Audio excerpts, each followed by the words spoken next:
അൻവർ ഈ ഘട്ടത്തിൽ തന്നെ ഇന്നിപ്പോൾ നടത്തിയിരിക്കുന്ന പ്രസ്താവനകൾ ഇനി തുടർന്ന് അങ്ങോട്ട് അൻവറുമായി കോൺഗ്രസിന് സഹകരിക്കുന്നതിന് കുറച്ച് ബുദ്ധിമുട്ടുണ്ടാക്കും എന്ന് തന്നെയാണ് ഞാൻ വിലയിരുത്തുന്നത്. കാരണം ഒരു തെരഞ്ഞെടുപ്പ് രംഗത്തേക്ക് അവരൊരു സ്ഥാനാർത്ഥിയെ അവതരിപ്പിക്കുന്നു.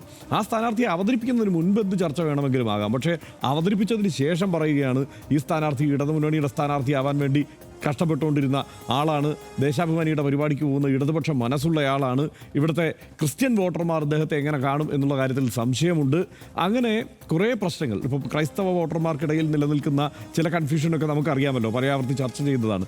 ഇതിനെയെല്ലാം ഊതിക്കത്തിക്കുന്ന രീതിയിലാണ് അൻവറിൻ്റെ ഈ സ്ഥാനാർത്ഥി പ്രഖ്യാപനത്തിന് ശേഷമുള്ള വാർത്താ സമ്മേളനം അല്ലെങ്കിൽ മാധ്യമങ്ങളോട് പ്രതികരിച്ച രീതി എന്നുള്ളതാണ് അതിനകത്തുള്ള പ്രശ്നം. മറ്റൊന്ന് വി.എസ്. ജോയിയുടെ കാര്യമാണ്. വി.എസ്. ജോയി നല്ല നേതാവാണ്, അവിടെ DCC പ്രസിഡന്റായി തരക്കേടില്ലാത്ത പ്രവർത്തനം കാഴ്ചവെക്കുന്നു. കോൺഗ്രസിനെ ജില്ലയിൽ ഉത്തേജിപ്പിക്കാൻ വേണ്ടിയിട്ടുള്ള ഒരു ശ്രമം നടത്തുന്നു. കാരണം ലീഗിൻ്റെ വലിയൊരു അപ്രമാദിത്വത്തിനിടയ്ക്ക് കോൺഗ്രസിന് വേണ്ട പരിഗണന കിട്ടാതെ പോകുന്ന ഒരു പ്രദേശമാണ്. അവിടെ കോൺഗ്രസിനെ കുറെ കൂടി നന്നായി നയിക്കാൻ വേണ്ട ശ്രമം നടത്തുന്നു. മാത്രമല്ല ഒരു ചെറുപ്പക്കാരൻ ആ നിലയ്ക്ക് DCC പ്രസിഡന്റായി വന്ന് കാര്യങ്ങൾ കൈകാര്യം ചെയ്യുന്ന ഒരു സ്ഥിതി അവിടെയുണ്ട്. എന്തായാലും ആര്യാടൻ ഷൗക്കത്തിനെയും വി.എസ്. ജോയിയെയും ഇപ്പോൾ കേരളം മൊത്തത്തിൽ ഇങ്ങനെ മാറി നിന്ന് നമ്മൾ നോക്കിക്കാണുന്ന രാഷ്ട്രീയ നിരീക്ഷകരെ സംബന്ധിച്ചിടത്തോളം വി.എസ്. ജോയി ഈ കാലത്തിന് ചേർന്ന ഒരു നേതാവ് എന്ന നിലയ്ക്ക് തന്നെയാണ് നമ്മൾ മനസ്സിലാക്കുക. അപ്പോൾ വി.എസ്. ജോയിയെ തഴഞ്ഞിരിക്കുന്നു എന്നുള്ള പ്രതീതി സൃഷ്ടിക്കുന്നതിലും അൻവർ ഒരു പരിധി വരെ വിജയിച്ചു. വി.എസ്. ജോയി ആവട്ടെ അതിനുശേഷം മാധ്യമപ്രവർത്തകരോട് സംസാരിക്കുമ്പോൾ അദ്ദേഹത്തിൻ്റെ ഉറച്ച പിന്തുണ ഈ ആര്യാടൻ ഷൗക്കത്തിന് കൊടുക്കുമ്പോഴും അദ്ദേഹം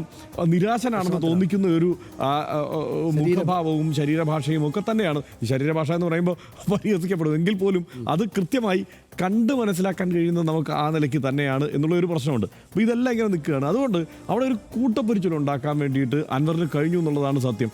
6 മാസം മുമ്പ് ഇപ്പുറത്തായിരുന്നു അൻവർ പുകച്ചിലുണ്ടാക്കിക്കൊണ്ടിരുന്നതെങ്കിൽ 6 മാസം കഴിഞ്ഞപ്പോൾ UDF ഒരു പുകച്ചിലുണ്ടാക്കുന്ന തരത്തിൽ ഇടപെടാനും പ്രസ്താവന നടത്താനും ഒക്കെ അൻവറിന് കഴിഞ്ഞു.